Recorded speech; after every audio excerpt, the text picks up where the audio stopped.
I didn't plan to say anything. That was my strategy going in: smile, hold my glass, survive the weekend, and drive home Sunday morning before anyone could corner me in the kitchen for a conversation I didn't want to have. I had done it before.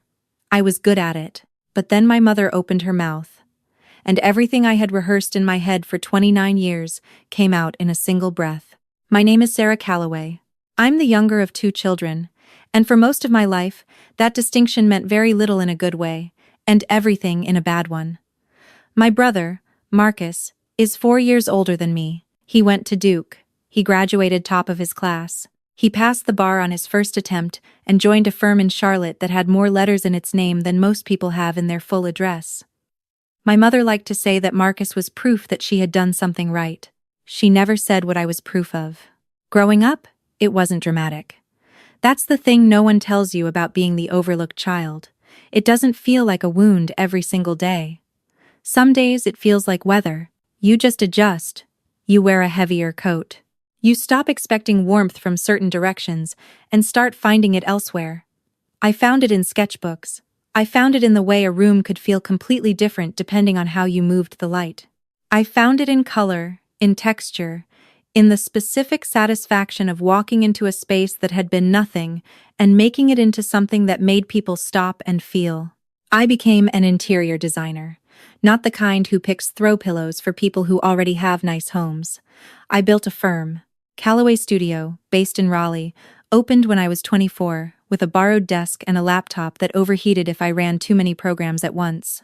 By 27, I had 6 full-time employees and a waiting list. By 29, the age I am now, the age I was standing in that banquet hall holding a glass of champagne I hadn't tasted yet, I had completed 43 commercial projects across 4 states, including 2 hotels, a hospital wing, and the Alderton Conference Center in downtown Charlotte, which had been featured in Architectural Digest 8 months prior. My family didn't know any of that. Not because I hid it. I had tried, once or twice, to explain what I was building. My mother would nod in a way that meant she had already stopped listening. My father would say, "That sounds nice, sweetheart," in the tone he reserved for things he was politely tolerating. My brother, to his credit, had asked a few questions over the years, but Marcus was busy, always busy, and our conversations had the quality of 2 people passing in a hallway and agreeing to catch up later without ever putting anything on the calendar. So I stopped explaining. I built it anyway, and I told myself that was enough. Then Marcus got engaged. Her name was Claire, and she was lovely in the way that made you feel immediately comfortable and slightly underdressed. She was warm and funny and asked follow-up questions when you answered her, which is rarer than it should be. I liked her immediately. I still do. None of what happened that evening was her fault. The wedding was at the Hartwell Estate, a renovated event venue about 40 minutes outside of Charlotte. Marcus had proposed in December and picked a June date, which gave everyone 6 months to either prepare or quietly dread, depending on who you were. I fell into the second category, though I kept that to myself. The rehearsal dinner was on a Friday night, 22 people. Both families, the wedding party, a handful of close friends, the kind of dinner where everyone is still being their best version of themselves before the real emotions of the weekend set in. I wore a deep burgundy dress and my grandmother's earrings, and I felt, if I'm being honest, genuinely good about how I looked. I had driven up from Raleigh alone, checked into the hotel, and given myself a small internal speech about keeping things neutral. Smile. Be kind. Don't expect anything. Just be there for Marcus and Claire, and then go home. The rehearsal itself went smoothly. The estate was beautiful exposed beams, warm stone, soft lighting that turned everyone golden. I noticed the design immediately. The way you notice a colleague's handwriting in a document before you read a single word. Someone had done good work here. I made a mental note to ask Claire who the designer was. Dinner was set in the main hall. Round tables, white linen, candles in hurricane glass. My mother had arranged the seating and placed herself at what was effectively the center of attention, which surprised no one. She was in her element hosting, performing, curating the impression she wanted to leave on Claire's family. I was seated at a table with 3 of Claire's cousins and her aunt, a woman named Patricia who had silver hair and the specific, confident posture of someone who had been interesting their whole life. Patricia and I talked easily. She asked about my work, I told her about the firm, kept it brief, watched her face shift from polite interest to something more focused. You said Callaway Studio? She asked. Yes, I said. She tilted her head slightly. Did you do the Alderton Center? I did, I said. The main conference hall and the executive floors. She set down her fork. My husband's company uses that building. He talks about it. He said whoever designed it understood how people actually work, not just how they want to look like they work. I smiled. That was exactly what I had aimed for. That's the best compliment I've ever received, I said. And I meant it. We kept talking. The dinner moved along. Wine was poured. Toasts were made. Marcus's best man, Claire's maid of honor, Claire's father, who cried in the exact right way and made everyone love him for it. Then my mother stood up. She had a glass in her hand, and the bright, practiced smile she wore at events like this, the one that said, I am a gracious woman, and this is my moment. She thanked everyone for coming, praised Claire's family for raising such a wonderful daughter, talked about Marcus for approximately 4 minutes in a way that covered his academic achievements, his career, his good judgment, and his general excellence as a human being. Then she turned to me. And of course, we have Sarah with us, she said. Our other one. She laughed lightly. So did a few people. Because when someone laughs at a dinner like that, you're supposed to laugh with them, and most people don't stop to ask why. Sarah has always done her own thing, my mother continued, in the tone you use for someone who has repeatedly declined good advice. She decorates rooms, does drapes and things. It keeps her busy. She turned back to the room. Anyway, to Marcus and Claire, I heard the words. I processed them.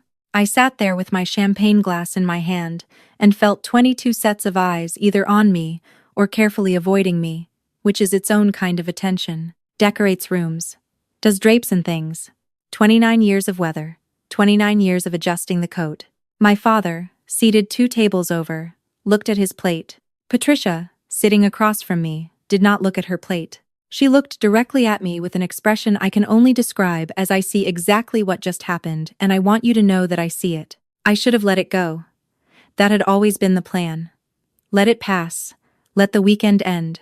Drive home Sunday morning. But I looked at my father, who had said nothing, and I looked at my mother, who was already directing someone to refill her glass, and I thought about 29 years of weather, and I thought about the firm I had built from a borrowed desk, and I thought about the 43 projects, and the 6 employees, and the architectural digest feature that was still framed on the wall of my office in Raleigh. And I stood up, not loudly. I didn't scrape the chair or knock anything over. I just stood, the way you stand when you have decided to say something and you want to say it clearly. I'm sorry, I said. I just want to add something, if that's okay. My mother looked at me with an expression I knew well. It was the expression that said, sit down, this is not the time, but in a social setting where she couldn't actually say those words out loud. I kept going. My mother's right that I've always done my own thing, I said. I started a design firm in Raleigh 5 years ago, Callaway Studio. We do commercial interiors, offices, hospitality spaces, healthcare environments. I paused. We completed 43 projects last year across 4 states. The Alderton Conference Center downtown was one of ours, some of you might have been there, and the Perkins Hotel in Durham, and the Oncology Wing at Memorial Regional in Greensboro, which we did at a reduced rate because the administrator asked us to and it felt like the right thing to do. The room was very quiet. I have 6 people on my team who work incredibly hard, and I'm proud of what we've built. I don't say that to compete with anyone. I say it because I think I stopped for just a second, choosing the next words carefully. I think it's worth being accurate. I looked at my mother. She was looking back at me with an expression I had never seen on her face before, something that was working very hard to look like composure. To Marcus and Claire, I said, and raised my glass. 22 people raised their glasses. Nobody spoke for a long moment afterward. Not the awkward silence of something going wrong, the different silence of something going still, like the room was absorbing it. Patricia was the first one to say anything. She leaned across the table and said, in a voice that was not particularly quiet, "The oncology wing. My sister had treatment there. She told me it was the first hospital space she'd ever been in that didn't make her feel like she was disappearing." I didn't have words for that. I just nodded. Claire's father, across the room, said, "Calloway Studio. I'm going to remember that name." My brother was looking at me from his table with an expression that I couldn't fully read, something between surprise and something older, something that had been sitting there for a while. He didn't say anything in that moment, but he found me later, after dinner, out on the terrace where I had gone to be quiet for a few minutes. "I didn't know," he said. He didn't qualify it or dress it up, just, "I didn't know." "I know you didn't," I said. "I should have asked more." "Yeah," I said. "You should have." We stood there for a minute in the kind of silence that siblings have when something that's been unspoken for years finally gets a little bit of air. It wasn't resolved. These things don't resolve in a single conversation on a hotel terrace. But it was a beginning, and I had learned not to dismiss beginnings just because they come late. "She's good," I said finally, meaning Claire. "She really is," he said. "Don't mess it up," I said. He laughed, a real one. The kind I remembered from when we were kids, and he would laugh at something I said and I would feel like the funniest person alive for approximately 30 seconds. It had been a long time since I'd heard that laugh. "I'll try," he said. We went back inside. My father found me before I went up to my room. He was standing near the entrance to the hall, holding a glass of water he had probably been carrying for an hour without drinking. My father had always been a man of incomplete gestures, good intentions that stopped just short of arrival. "Sarah," he said. "Dad." He looked uncomfortable in the way of someone who has a great deal to say and no language for it. "Your mother," he started. "I know," I said. "She doesn't mean—" "Dad." He stopped. "I know you love me," I said. "I do know that. But I need you to hear what I'm going to say." He nodded. "When she does things like that, when she has always done things like that, and you say nothing, it doesn't feel neutral. It feels like agreement. I know that's not what you intend, but that's what it feels like on my end." He was quiet for a long moment. "You're right," he said finally. I've let too much go. For too long. It wasn't everything, but it was more than I'd ever gotten before, and I was 36 hours from driving home, so I held it lightly and let it land where it would. "Get some sleep," I said. "Big day tomorrow." He put his hand on my shoulder briefly, the incomplete gesture, slightly more complete than usual, and I went upstairs. My mother did not come find me that night. She came to find me the next morning, about 2 hours before the ceremony, when I was drinking coffee in the hotel lobby, in my bridesmaid dress, reading something on my phone. She sat down across from me, with the posture of someone who has prepared what they are going to say, and is mildly annoyed that they have to say it. "Last night," she began. "I know," I said. "You embarrassed me in front of Claire's entire family." I set down my phone. "I corrected a description of my professional life," I said. "That's what I did." "The way you did it was calm," I said. I stood up. I spoke. I toasted the couple. I sat down. She was quiet. "Mom." This was harder to say, and I took a breath before I said it. "I have been trying to get you to see me for 29 years. I stopped trying a while ago because it was costing me more than I could afford. Last night, I stopped being silent. That's different from embarrassing you. I've always been proud of you." "Then act like it," I said. "In rooms full of people. Not just in private." She opened her mouth and closed it again. "I want to tell you," she cried, or apologized, or that something enormous shifted between us over hotel coffee 2 hours before her son's wedding. But that's not what happened. What happened was, she sat there for another 30 seconds, straightened the front of her blazer, said we should get ready, and walked away. And that was okay. Because I had stopped needing the scene. I had stopped needing her to fall apart, or admit everything, or say the exact words I had written in my head 100 times as a teenager. I had needed to say what I said. I had said it. What she did with it was her work to do, not mine. The wedding was beautiful. Marcus cried when Claire walked down the aisle, which made everyone else cry, which is how it should work. I stood up at that altar in my bridesmaid dress and held Claire's bouquet when she handed it to me, and I felt genuinely, surprisingly happy for him. Not the complicated, weighted version of happy that I had expected to feel. Just happy. Patricia found me during cocktail hour and handed me her card.